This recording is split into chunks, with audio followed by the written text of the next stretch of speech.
Welcome to Make Your Money Matter, the show that aims to change the way we think about financial advice so you can make better financial decisions. Brad Barrett is a managing director and partner at One Capital Management, a wealth management firm serving nearly 1,500 clients nationwide with over $2.5 billion in assets. They are a group of advisors dedicated to ensuring their clients achieve their investment and retirement goals. And now, here's your host, Brad Barrett. Welcome to Make Your Money Matter, the show dedicated to helping you create a better relationship with your money. I'm your host, Brad Barrett, and it's my goal to help distill the best ideas when it comes to your finances so that you can make more confident money moves. Here at One Capital Management, our mission is simple: to help our clients and you listeners take control of your finances and build the life you deserve. Friends, as you hear me say each and every week, today the challenge is no longer the access to information, but rather it's finding the right information. And more importantly, how that information applies to you. And that's my commitment to you here each and every week, because after all, your money matters.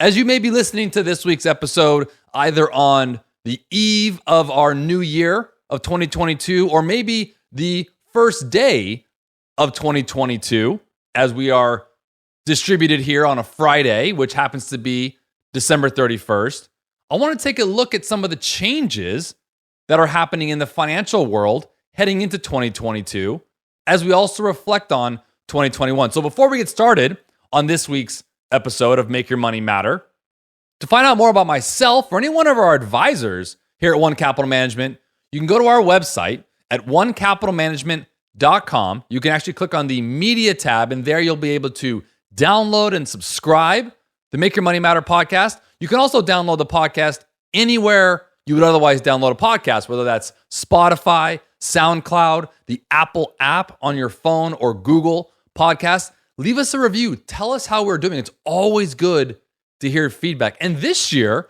we're going to be starting into something new around frequently asked questions. I want to answer each week a question that we get either from our clients, from our prospective clients, because I feel like the more we talk about some of the questions that people think, it's astounding that I found through our radio program and through our podcast that many others are thinking the same thing. So we're going to do that each week here on the Make Your Money Matter show. But as I mentioned, heading into a new year, I want to talk about some of the changes. And most notably, the changes that come up or that we think about are some of the limits, if you will, or the IRA and 401k contribution limits for 2022 and how those are changing. And we all know saving for retirement, and as you hear me say each and every week, retirement doesn't mean you need to be 55, 60, or 65. It just means to be living financially free without having to work. So whether that's in your 40s or your 30s, good for you. But either way, the retirement or saving for that time period, it can seem like a daunting task. But one of the things you hear me say often here on the program, but also for any clients listening that we talk about, is utilizing 401k type of assets or IRA assets, tax-deferred or Roth-like retirement savings vehicles, is one of the best ways and most tax-friendly ways to build a nest egg. So you should start saving in a 401k account as soon as you can if your employer offers that, because the IRS limits how much you can contribute each year. Now for 2022, those limits went up from 2021. Workers who are younger than age 50 can contribute a maximum of $20,500 to a 401k in 2022. That is up from $19,500 last year. Now, if you're age 50 and older listening right now, you can add an extra $6,500 per year in what's called catch-up contributions, bringing your total 401k contributions for 2022 to $27,000. So contributions to a 401k, they're generally due by the end of the calendar year. So again, as we're listening to this, maybe on December 31st, you have literally probably hours, but it's more important to look ahead, as we all know in life, than look behind. And that's what we're going to be focusing on here today. And one of the questions that comes up around savings and retirement and things like that is the big question of how much you should save for retirement in a 401k.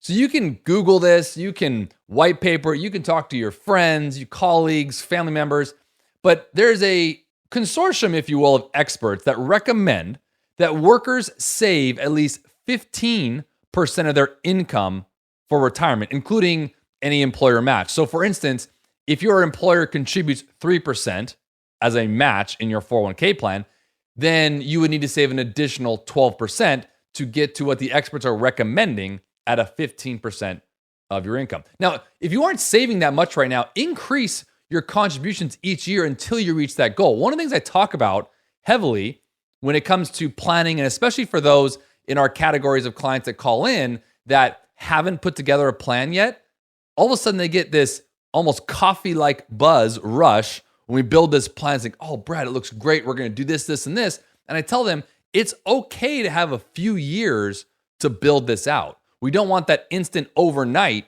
situation. This isn't oatmeal here, right? We want to let this bake. We want to let this go for it. We'd also want to make sure that we don't cut our nose to spite our face, right? So it's okay to have that gradually increase. It's just the mindset of having that goal there to actually do so. Now, I want to dissect this 15% to be fair. Now, again, the maximum limits we have there, for some listening right now, those maximum limits may not be that hard based on your overall income. And what's more important in that regard is your disposable income.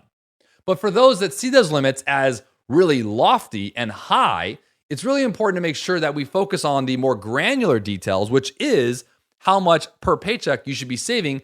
But that all has to do with what I talk about quite often here, as those who are frequent listeners know, that we talk about distribution rate ultimately in retirement. Or said differently, your percentage of spending relative to your liquid assets. Something we do here at One Capital Management is when we build our Black Book, which is our wealth forecast, our financial plan, if you will, for our clients, we focus heavily on accumulating your assets relative to the goals and objectives you have in retirement. So what does that mean? If you're sitting here in your 30s and your 40s listening to this, we want to forecast that out 20, 30 years using conservative assumptions, meaning higher maybe inflation numbers, lower rate of returns, under promising, over delivering essentially. We want to make sure this is needs based, not wants based. Those are two very important four-letter words when it comes to financial planning. We want to focus on the needs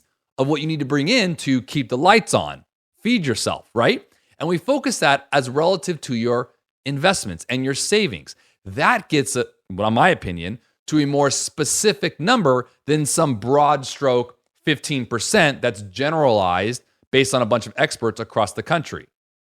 Focus on your number. That's something I speak heavily about on our radio programs, within our clients here at One Capital Management, and on our podcasts regarding tailor your investments the same way you would tailor your planning. Believe it or not, most people don't do that. They want to focus on, oh, I have this stock or this investment. But the reality is, if you're going to tailor that, you should really also be tailoring your goals and your objectives relative to your planning. Focus on what you need, not what your neighbor needs. So this 15% of your income as a generalization, that's fine. But what I'm trying to say is also empower each of you listening to go a little bit more further into, is 15% enough? Maybe it's too much. In fact, odds are it might be higher than what you actually need to save based on other assets or other assets you might have in your overall planning, whether that's real estate assets, maybe it's Social Security that people aren't factoring in here that'll come into play, or maybe you are lucky enough to have a pension nowadays. All those need to be considered when you're really looking at the question of how much you should save for retirement. The easy answer, ladies and gentlemen, is max out. I understand that. Every enrollment meeting I've ever done for a company that we put a 401k plan in for, this question comes up. Every client we build a plan for, this question comes up, whether they ask it or we bring it up, because it's an important one. But I want to say something very clearly here. There is not one right answer. There isn't. It has to be tailored. It has to be custom. It has to, because your planning, your monies, your wants and goals and objectives will be different than the next person. You know that. So we want to make sure that your planning follows suit. And heading into next year, 2022, I also want to touch on a few things other than the contribution limits that have changed, but also focusing on taxes.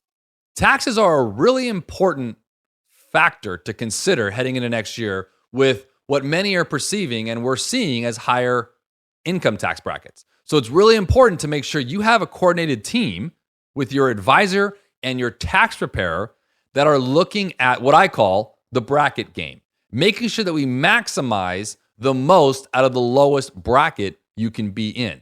And it matters when you have a marginal tax bracket system, as we do. So although taxes are going up, you can still be strategic when it comes to tax planning, because you might be thinking, why is a financial advisor or an investment manager focusing so much on taxes? Taxes has a large part to do with the efficiency and the effectiveness of your income in retirement. And as you've heard me say, week in and week out, retirement is largely about income. Again, retirement means being financially free. Whether you are retired, receiving income from assets that you've saved, or have enough saved to distribute your assets in your 30s and 40s, that's retired technically. Or you may be the traditional side where you are worked for 25, 30, 35 years in a job and you're in your 60s and you're traditionally retired. Either way, focusing on taxes has a lot to do with this. For example, for our younger clients who are looking to be financially free earlier on by putting aside more upfront while they're working, living well below their means to put aside enough there, maybe diversifying themselves into some real estate with some cap rate income and rental income coming in, things like that, focusing on qualified assets may not be the best move because taking from those will have early withdrawal penalties. So putting a plan together for those has a lot to do with this. In fact, I just met an individual a couple weeks ago from our radio program that was 28 years old. And he basically said very clearly in our planning meeting is my goal is to be financially free, in his words, retire by age 40. So our focus shifted largely from making sure we put aside some for him later, because 40 is very young, right? Put aside for him later in retirement, true retirement years, as the government puts it out there in terms of NRA, normal retirement age in your 60s, whether you're 66 or 67, which has moved up a little bit depending on your birth date. So we have to have that set aside, but we needed to shift his planning and be custom, again, back to that word and why we tailor our plans for each of our clients individually, because we need to make sure he had enough after-tax savings to make sure that he can support his lifestyle during his 40s and 50s before 59 and a half, when the government allows him to take money from his qualified assets without an early withdrawal penalty. So that shifts not only the planning, but it also shifts the investments, focusing on investments that may be tax-free, like municipal bonds and items of that nature. Also managing tax loss harvesting each year, harvesting losses and gains, realized and unrealized, throughout a calendar year. All those matter in an increasing income tax environment like we will be seeing in 2022, as well as making sure that the net effect, that efficiency and effectiveness I talked about a few minutes ago, works. You have to make sure that all those work when it comes to investments.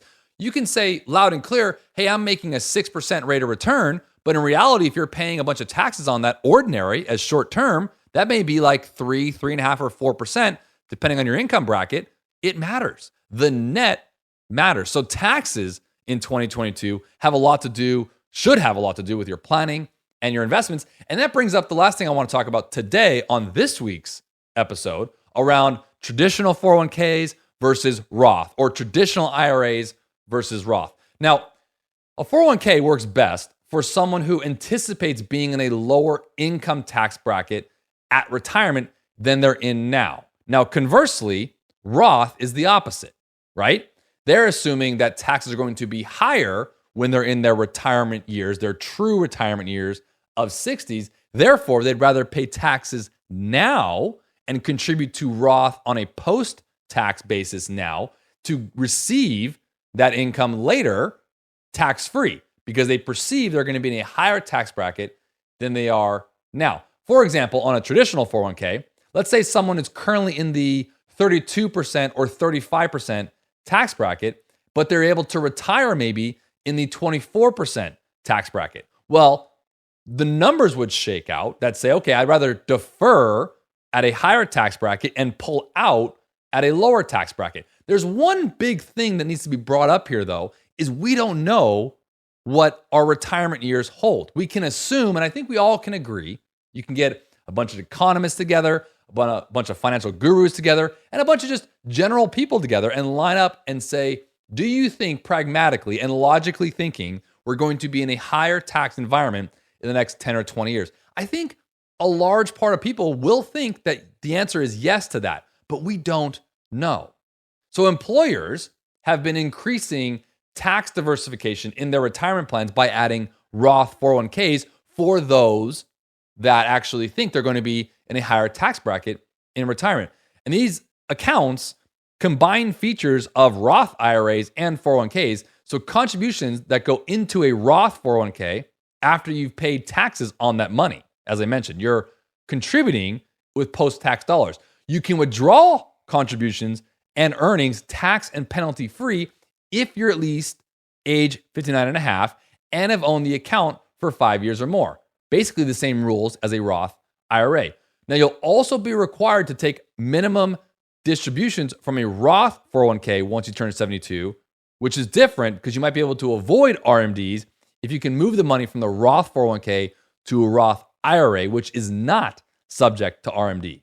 That gets into a little more granular details. That's where I would seek counsel and advice as I share each and every week to make sure that you talk about those things, because you want to make sure that you know which account type is right for you. Now, with that, a question comes around sometimes that these limits you speak of, Brad, these limits that have increased into 2022, does that mean I can defer a maximum of $20,500 if I'm under 50 to a traditional 401k and do an additional $20,500 to a Roth 401k? No. If you invest in both a 401k and a Roth 401k, the total amount of money you can contribute to both accounts cannot exceed the annual limit for your age. Again, either $20,500 if you're under 50 or $27,000 if you're over 50 for 2022. Now, if you do exceed that, believe it or not, the IRS might hit you with a 6% excessive contribution penalty. Kind of wild if you think about it, but it is there. So as we sum up this week, talking about the contribution limits heading into the new year, some retirement savings tips. The first one I want to bring up is find counsel.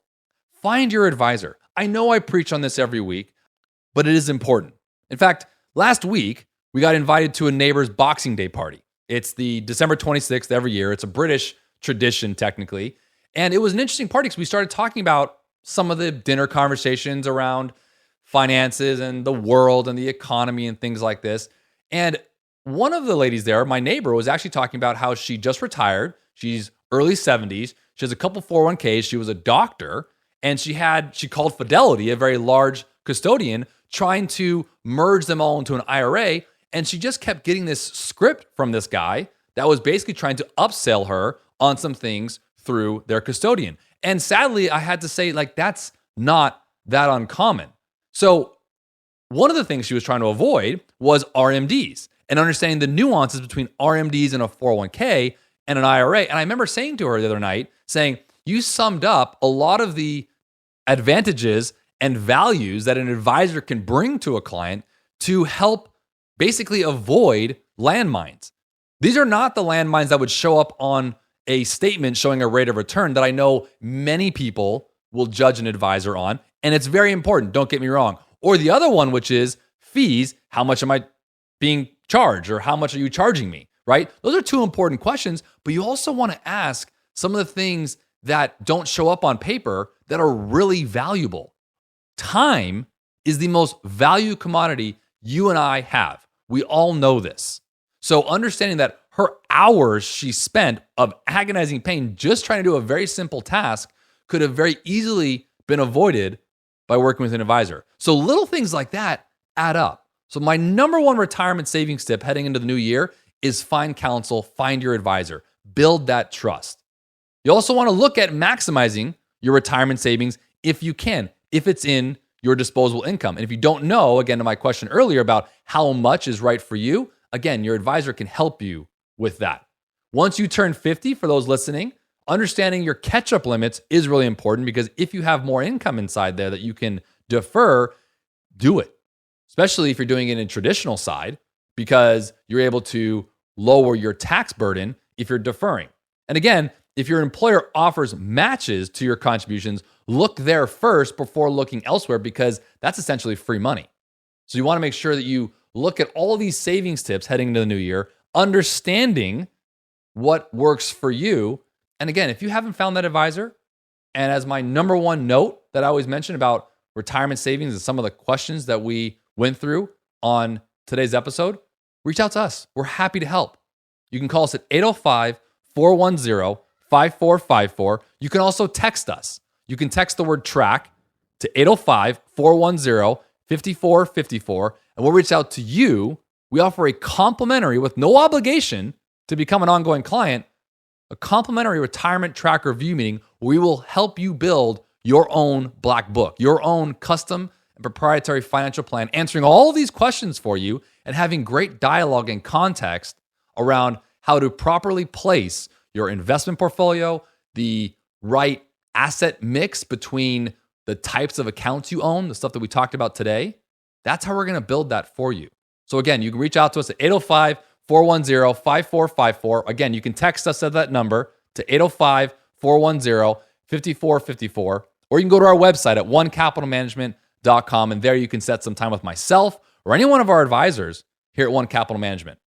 And as we end this week's episode, I want to wish everyone a happy new year. I wish nothing but blessings, and don't procrastinate. Start today on all your goals. Everyone goes into the new year, as we all know, with New Year's resolutions, and usually by like January 10th, they're all done. I know I fall victim of that too, whether it's a diet or a workout or something like that. But when it comes to your finances, don't give up. And the best way to help with that is to have an advocate.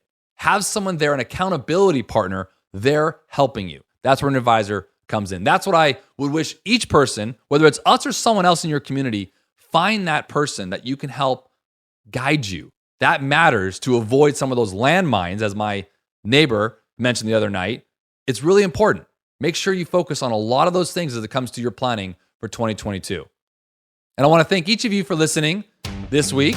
And before acting on anything discussed today, remember, speak with a financial advisor near you. And if you're not sure where to turn, and again, if you'd like our help, you can visit us at onecapitalmanagement.com for a complimentary retirement track review. And always remember to make your money matter. The information in this podcast is educational and general in nature and does not take into consideration the listener's personal circumstances. Therefore, it is not intended to be a substitute for specific, individualized financial, legal, or tax advice. To determine which strategies or investments may be suitable for you, consult the appropriate qualified professional prior to making a final decision.